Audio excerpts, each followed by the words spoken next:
What's good, y'all? I'm coming back at y'all with another anime talk today, and I just cannot contain my hype any longer. After One Piece chapter 1022 and how it ended, you want me to not be hyped about Zoro and Sanji versus King and Queen? Are you serious right now? Guys, this shit been building up for a minute, and it's finally like the next coming weeks, I feel like are going to break the internet. I feel like these fights in particular, Sanji versus Queen and Zoro versus King, they're gonna break the internet. So I just wanted to offer, just my thoughts, my perspective on both fights. So I wanted to touch on Sanji versus Queen first because I am a huge Sanji fan, but I love Zoro too. I'm not a Zoro hater at all. Like, I love all the Straw Hats, but Sanji versus Queen, oh my god, this is gonna be a big fight. But we've seen Sanji holding off Queen already without the raid suit.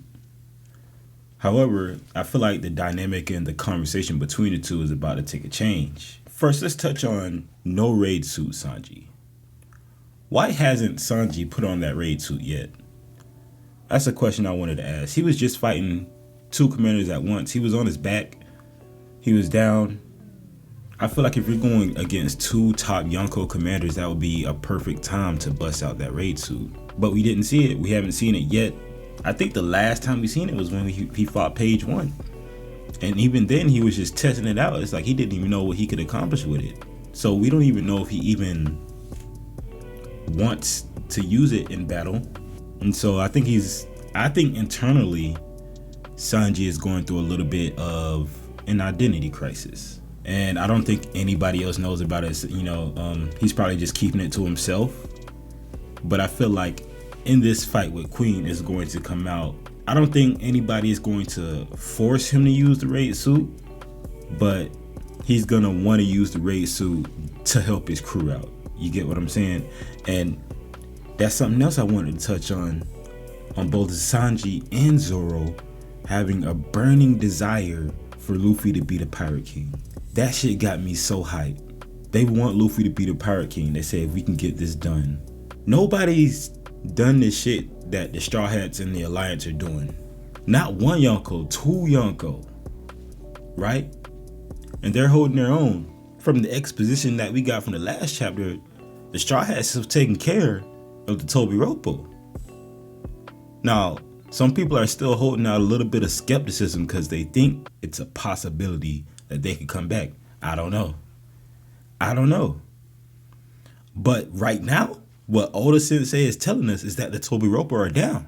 We can't do nothing about that, but back to Sanji versus Queen. I mean, we might get an opportunity to learn a little bit more about German's 66 and Sanji's history. I think Queen might Queen definitely knows a little bit more about Judge Vinsmoke than he's letting on. And if he sees that raid suit, he might end up saying something. He might be like, hey, that raid suit was taken from some nation that we took over. We fucking took their technology or whatever and made that raid suit. I don't know. But Sanji and Queen definitely have a shit talking dynamic, and I love it. Are we gonna see anything more from Queen, or is this it? Does Queen have an awakening like those other zones? Because he is an ancient zone. Like I'm referencing the zones that are impelled down. Does he have an awakening, or are we gonna see something like Mechazord Queen? Like, is his body gonna transform into like a metallic Brachiosaurus or whatever the fuck he's called? That'll be interesting.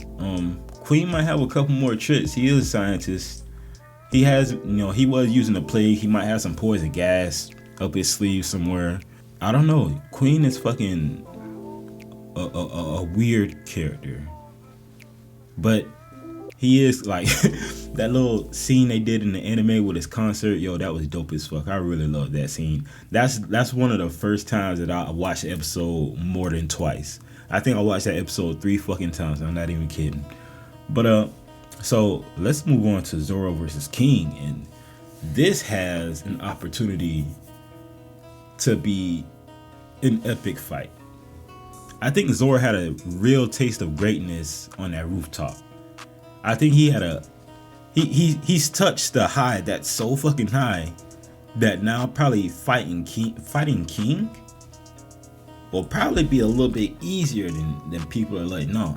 And I'm gonna tell you why. I think, if I'm not mistaken, no, Zoro did fight Pika, but Pika wasn't a swordsman. This is his first good 1v1 with another swordsman.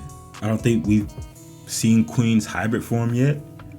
I imagine that he's gonna have some pterodactyl wings, attached to his arm, and then maybe when he swings his sword, it sends an extra wave afterwards. I'm pretty sure he'll be extremely agile.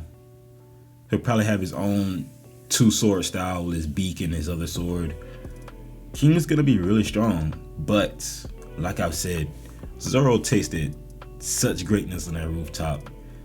He reached such a height that,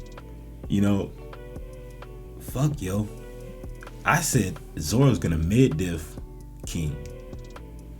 I think Zoro's gonna try to end it quick because he is recovering from the injuries. I believe I was listening to Sawyer 7 Mage, or it could have been King Rincon earlier, where they were talking about Zoro's difficulty fighting flying opponents and how he always has to have somebody, kind of help him get to where he is, and that's true. So maybe during the fight, maybe Sanji and Zoro might switch off for a little while, and maybe Sanji will fight King and Zoro will fight Queen. I don't know, I'm just talking shit. We also got to talk about the Haki bloom for the both of those two.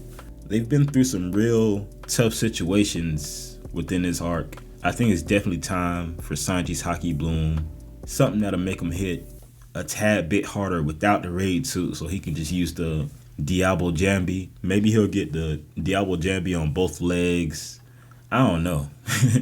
That would be pretty dope though. Like, he would be a walking problem. Imagine using Moonwalk and Diablo Jambi on both legs. Oh my god, that's some crazy shit. For Zoro, his potential is boundless. We've already figured out that he has the Conqueror's coding, or he can use it. When he used Ashura, he did use it. Okay, are we gonna see that again?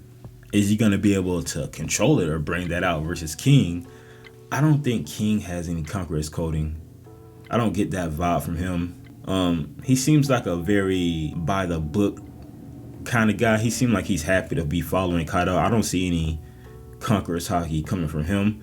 But we did get the information that he is from the race of people that used to live on the red line. So what does that say? He can definitely control fire, but is there anything else to that? Maybe he can coat his blade and fire like Kinemo did? I think Zoro can do it too, but maybe his is like, more permanent. Like, that shit not going nowhere. Kind of like Hold'em with that motherfucking chain that he had. I'm just so hyped about these fights. I don't know. I just gotta put it out there because I don't know how else to feel. I'm so ready to see Sanji just. Is there anything else to that raid suit that we don't know about, or did Law lay it all out for us? Because Law was explaining. He was like, man, no, that's the cloak. Goddamn Germa. He was like, man, whose side are you on, Law? But I just can't wait until next week. Hopefully Oda goes hard as fuck. I could really give a fuck about Raizo versus Fukurokuju. To be honest, like, I don't need, like, okay, so this is gonna be a tangent. This is just for the end of the video, just to talk a little bit. I really don't care about many of the Scabbards, and I don't know why. They really haven't left a lasting impression on me, aside from Kinemon. I love Kinemon. I felt like during the flashback, Ashura Doji was pretty cool because he was like a demon. But aside from Oden, Kinemon, Momonosuke, I really didn't find myself caring about any of the Scabbards. I mean, some people like Nekomamushi. I am a cat person, so I think Nekomamushi is alright.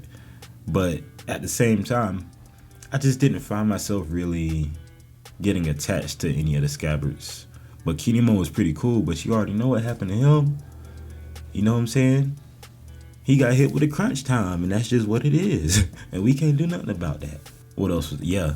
So I think Raizo is my least favorite scabbard. So when he started fighting Fukurokuju, I just kind of, like, what he said, the things he said in that fight meant something to me, but the person who it was coming from, I just didn't care about. I mean, Fukurokuju fighting with his earlobes, that was pretty damn funny. But I just never cared about Raizo that much. He just kind of irritated me, and I don't know why. That is a question to be asked, though. It is out there that some people just don't feel that strongly about some of the scabbers, and I can understand why. But they've served their purpose for the story. You know, you don't have to get attached to every single character, but they are serving their purpose for the story, and that's to be appreciated. You know, it's just like in real life. You don't like everybody that you meet in real life, so you're probably not gonna like every anime character that you see out there. Hey, it is what it is. But this arc is going really good. I'm really appreciating what I'm seeing from Onigashima. We say we got another 15 minutes until it lands. We got Luffy getting ready to go back up there.